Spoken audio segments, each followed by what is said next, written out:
El hostigamiento y las arbitrariedades contra la oposición venezolana no se detienen. Según cifras de la ONG Laboratorio de Paz, hasta el 17 de junio se han contabilizado 46 detenciones arbitrarias, 37 de ellas por razones políticas y 9 a personas por ejercer su derecho de libertad de expresión. Abusos por parte de cuerpos policiales que se dan en el contexto previo a las elecciones del 28 de julio, en donde el objetivo principal es obstaculizar la campaña del candidato Edmundo González Urrutia. En Venezuela damos la bienvenida a Rafael Uzcategui, defensor de derechos humanos y director de la ONG Laboratorio de Paz. Rafael, bienvenido. Gracias por el contacto, amigo. Bueno, siempre han estudiado esto, ustedes llevan ahí sus balances, pero ¿han crecido las agresiones ante esta coyuntura, que pues es el contrarreloj de las elecciones? Sí, no solamente han aumentado y tenemos una cifra muy preocupante de 46 detenciones arbitrarias en el primer semestre de este año, de las cuales 37 son por razones políticas, sino que estamos alertando a la comunidad internacional que todas las diferentes violaciones a derechos humanos que estamos monitoreando en el contexto previo a las elecciones se van a incrementar exponencialmente a partir del 4 de julio. ¿Y por qué a partir de esta fecha? Porque ese es el inicio formal de la campaña electoral. Es decir, ya todo el país está en modo elecciones, hay diferentes actos de proselitismo y en estos actos hemos diagnosticado estas violaciones, pero el inicio formal de la campaña es el próximo 4 de julio y lamentablemente creemos que todas las detenciones arbitrarias, las situaciones de persecución, de censura, de cierre de medios, se van a incrementar exponencialmente a partir de esa fecha. Entonces, esta es la alerta que estamos realizando con este estudio en este momento desde la ONG Laboratorio de Paz. Estoy viendo el estudio, ya de por sí es grave cualquier acoso, hostigamiento, pero 9 detenciones sin identificarse la persona que detiene, es decir, no se sabe si es del SEBIN, si es policía. Sí, es un agravante porque además en más del 80% de las privaciones de libertad no solamente ocurre esto, que son los funcionarios encapuchados, vestidos de negro, sin ningún tipo de identificación visible, sino que además se niega que la persona esté privada de libertad o se omite la información de cuál es su destino, de cuál es su paradero. Entonces, para Naciones Unidas y los estándares internacionales, el 80% de las detenciones arbitrarias que están ocurriendo en Venezuela van acompañadas de estas desapariciones forzadas de carácter temporal, en donde durante horas, días, incluso a veces durante semanas, sus familiares no saben cuál es el paradero de la persona que ha sido detenida ni cuál es el organismo policial que lo tuviera bajo custodia. ¿Los cargos han variado a través del tiempo o siguen siendo los mismos? Traición a la patria, pues buscar la rebelión, etcétera. Sí, tenemos 3 casos o 3 tipologías de delitos que son las más frecuentes. La primera de ellas es la incitación al odio. En segundo lugar, terrorismo. Y en tercer lugar, asociación para delinquir. Estas son las 3 tipologías de delitos. Hay algunos de los acusados y acusadas que están siendo acusados por actos de terrorismo, en donde se han inventado algunos supuestos planes desestabilizadores del país. Y esto forma parte de esta campaña que están realizando las autoridades, que tiene como objetivo erosionar la legitimidad de la candidatura de Edmundo González.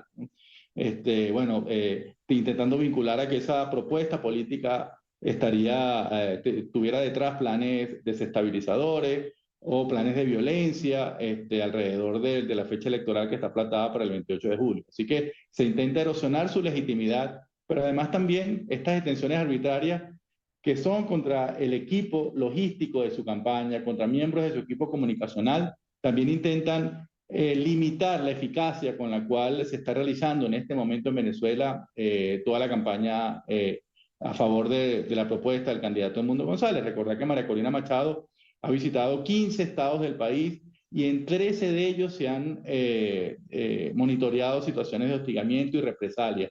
Tenemos más de 13 locales que han sido cerrados solamente por suministrar bienes y servicios a la campaña electoral del Edmundo González. Han sido sancionados administrativamente con cierres de más de 30 días por el organismo llamado CENIAT en nuestro país. Ya ni se diga que un medio intente entrevistar a Edmundo González Urrutia o a María Corina Machado. Sí, efectivamente tenemos una orden no escrita que hemos verificado con algunos de los principales circuitos radiofónicos del país, de no entrevistar ni a María Corina Machado, ni a Edmundo González, ni a nadie del equipo de Vente Venezuela. Esto es una orden que en este momento se ha venido cumpliendo, salvo excepciones, algunas excepciones notables que se han atrevido, algunos medios, sobre todo televisoras, dos de ellas en nuestro país, que se han atrevido a incorporar reportajes y entrevistas a Edmundo González, pero en general sigue siendo como la tónica.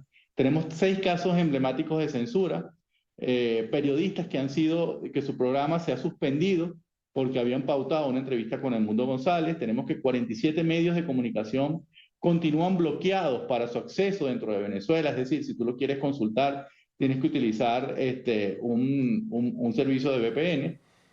Y también tenemos 27 casos de hostigamiento a personas que han estado involucradas en la campaña electoral de Edmundo González y de María Corina Machado. ¿Ya vimos todas las trampas del régimen o antes del 28 de julio podrían sacar más? Sí, bueno, hay una total asimetría dentro, porque no solamente la censura, sino que el uso desproporcionado y abusivo de los recursos públicos para la campaña del candidato Nicolás Maduro. Hicimos un arqueo de las cuentas Twitter de los principales ministerios y entes públicos del país y tenemos que en 83 de ellos se están realizando campaña electoral a partir de estas redes sociales.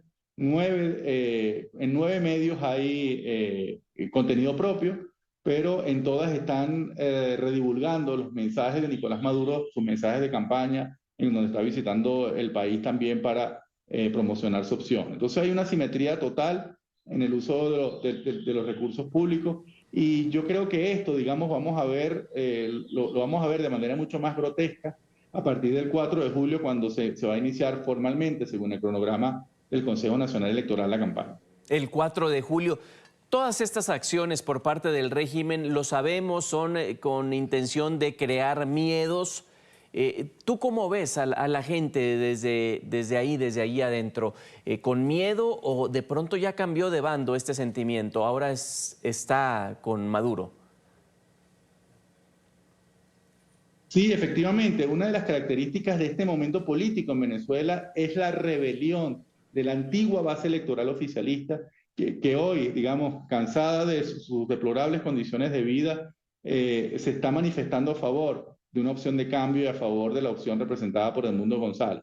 Porque hay que resaltar que la campaña electoral o las visitas que se han hecho a regiones han sido en territorios, en pequeños pueblos, en zonas rurales que antiguamente eran dominadas por el oficialismo y donde la gente ha tenido pues, una respuesta masiva y entusiasta, superando todos esos mecanismos de control. Es decir, la gente sabe que está siendo observada, que la bolsa de comida se la van a quitar, que seguramente si tiene un familiar trabajando en la administración pública va a ser objeto de represalia.